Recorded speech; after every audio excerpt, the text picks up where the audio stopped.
그에 따라 황해도에는 남측은을, 강원도에는 김세한을 임명해 도적을 토벌하는 직책이라는 뜻으로 토포사라 칭하고 좌의정 이준경 등이 아뢰입니다. 군관은 토포사가 직접 선발해 갈 것입니다.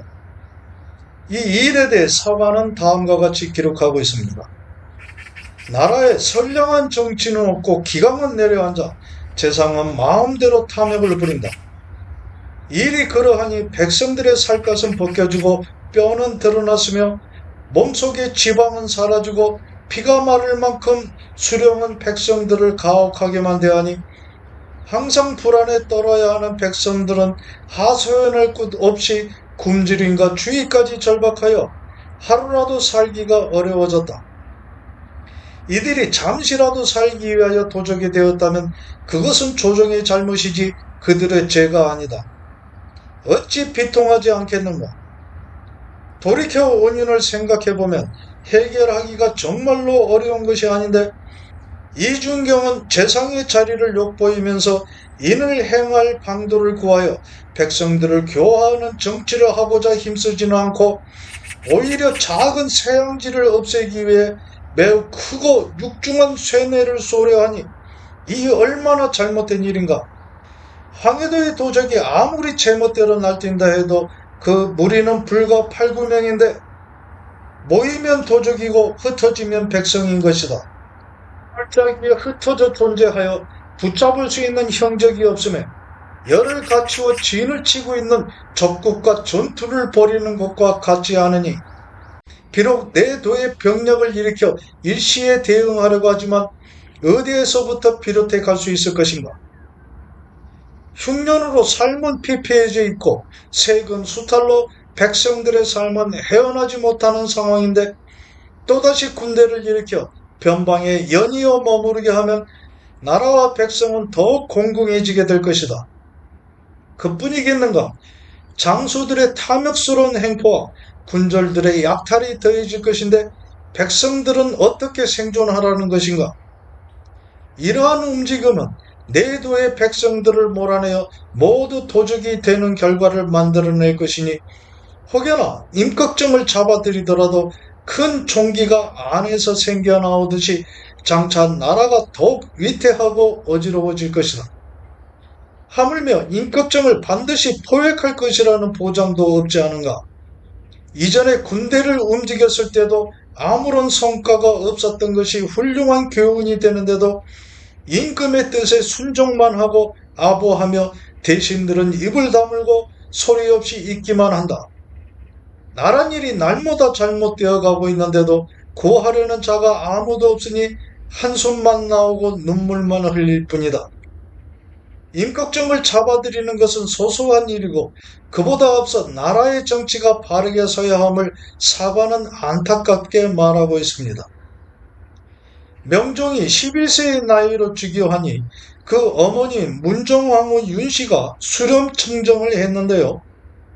암탉이 새벽에 울면 집안이 망한다는 말이 생겨날 만큼 막강한 권력을 의미 없이 행사하여 훗날 혹독한 역사적 평가를 받게 되는 중종의 제2계비입니다. 그 아우인 윤원영은 문정왕후의 짧은 시세 판단 능력을 옹호하면서 더욱 농간하여 결국에는 나라의 근간을 발밑에 깔고 자신의 세상으로 만들어 국정을 농단하다 1565년 명종 20년에 문정왕후가 세상을 하직하니 급속하게 몰락해 관직을 삭탈당하고 향리로 쫓겨나 강음에 살다 그의 첩 정난정이 과거 윤원영의 본초를 독살한 것으로 고발되자 잡혀갈 것을 두려워하여 자살하니 정난정의 자살에 괴로워하다 그 5일 후 윤원영도 생을 마감하게 됩니다. 이러한 세상에서 천한 백성의 한 사람이었던 임꺽정이 살 길을 찾아 도적이 되어 관군을 피해 다니며 산속 생활을 이어가면서 작은 무리를 이루었던 것이 3년여의 세월이 흐르면서 그 세력이 막대해져 이제는 나라를 바꾸고자 하는 움직임까지 드러내 보이니 명종과 윤원영을 비롯한 조정 세력들이 잔뜩 긴장하고 있던 시기인데요.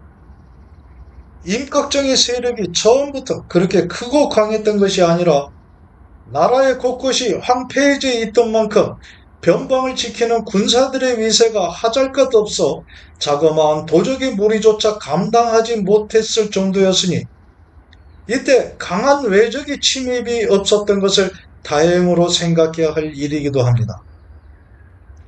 군사를 떠나보낸 명종이 다시 명합니다. 우리나라는 삼면의 외적을 두고 있으니 평안할 때도 마땅히 이급한 때를 잊지 않아 항상 무장과 훈련을 강화하고 백성들의 생활을 넉넉하게 하면서 군비를 갖출 방안을 마련해야 하는데 근래에는 이런 준비들이 많이 해이해져 있다.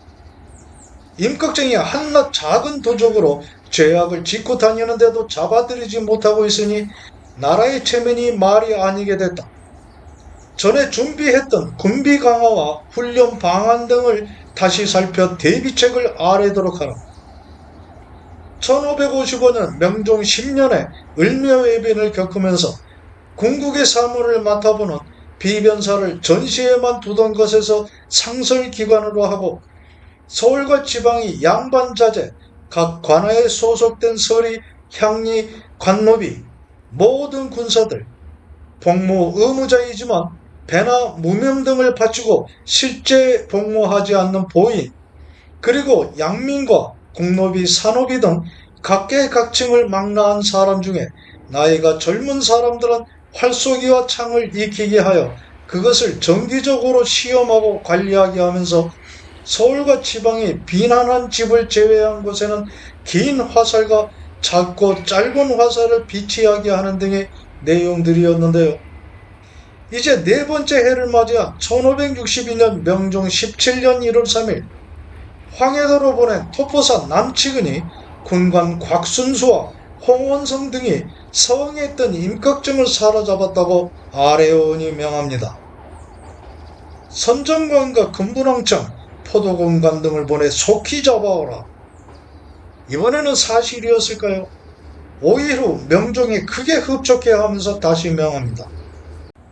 나라에 반역한 큰 도적 임꺽정이 마침내 잡혀 내가 매우 기쁘다.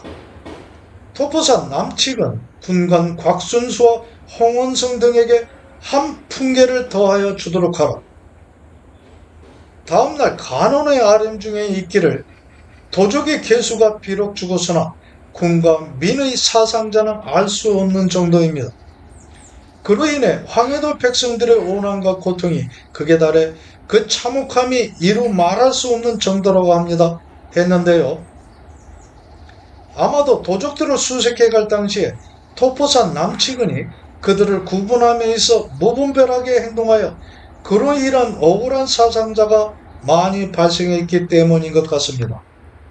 이번에 정말로 임꺽정을 사로잡음에 있어서는 도적의 무리였지만 이미 잡혀 회유당해 그동안 임꺽정 무리의 실상을 알려주면서 그 체포에 한 역할을 한 서임의 도움이 있었는데요.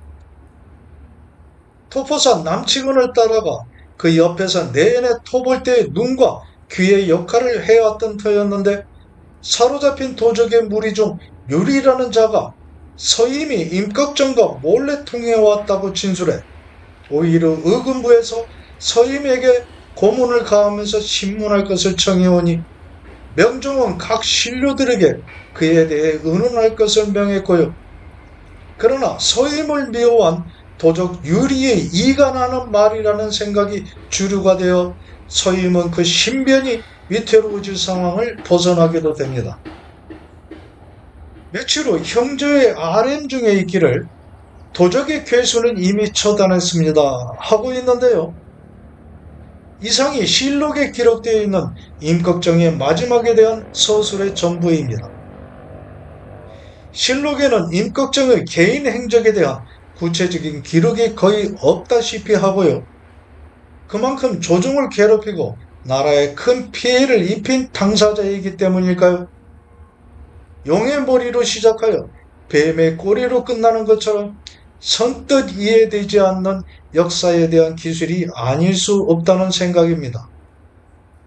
선조실록에는 황해도의 도적 임꺽정은 우리 세력 중에 승정원에 접근할 수 있는 사람이 1인은 있어야 한다 하였는데 이것은 조정의 일을 탐지하고자 한 말이었습니다 하는 기록이 있습니다.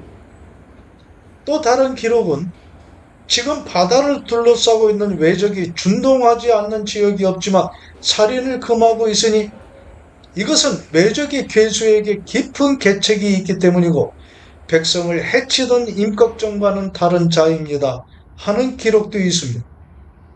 이것으로 보아 임꺽정의 세력이 조정을 넘볼 만큼 컸었고 영화나 드라마 등에서의 의적 형상과는 달리 백성들을 겁박하기도 하여 자신의 뜻을 따르게 했다는 사실도 엿볼 수 있게 합니다.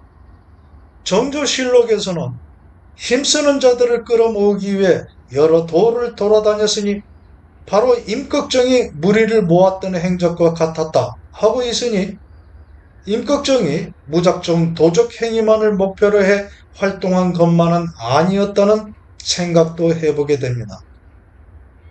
명종이 승하하자 후손이 없었기 때문에 중종의 7째 아들인 덕흥대원군의 셋째 아들 선조가 왕위를 계승하게 되었고 이런 역사의 흐름은 결국 임진왜란을 초래해 조선의 허리는 꺾이게 되었습니다.